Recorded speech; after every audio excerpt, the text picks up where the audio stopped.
ഒരു drone super പവറായി അറിയപ്പെട്ട രാജ്യം ഇപ്പോൾ ഇന്ത്യയുടെ സാങ്കേതിക വിദഗ്ധരുടെ മുന്നിൽ തലകുനിക്കുകയാണ്.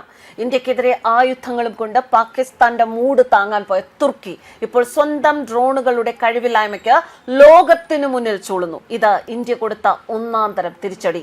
സഹായിച്ചവരെ മറന്നു എന്നത് പോട്ടെ, പക്ഷേ ഇപ്പോൾ ഡ്രോൺ ഉണ്ടാക്കാൻ പോലും അറിയാത്ത രാജ്യം എന്ന അപമാനം പേറുകയാണ് തുർക്കി. ഇതാണ് പറയുന്നത്, കൊടുത്താൽ കൊല്ലത്തും കിട്ടും.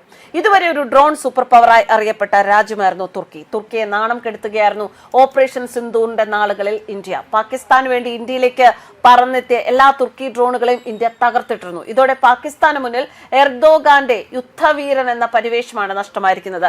തുർക്കിയുടെ ബൈറക്തർ TB2, ബെക്കർ ഈഹ 3E എന്നീ ഡ്രോണുകളെ ഇന്ത്യ പരാജയപ്പെടുത്തിയ രീതി തുർക്കിയുടെ ഡ്രോൺ സാങ്കേതിക വിദ്യ ദുർബലമാണ് എന്ന് ലോകത്തിന്റെ മുന്നിൽ തുറന്നു കാട്ടാൻ ഒരു കാരണമാകുന്നു. ഇതോടെ ഈ ഡ്രോണുകൾ വാങ്ങിയ രാജ്യങ്ങൾ ഇപ്പോൾ ആശങ്കയിലാണ്. പുതിയ ഓർഡറുകൾ ലഭിക്കുമോ എന്നത് ഇനി കണ്ടറിയേണ്ട കാര്യവും.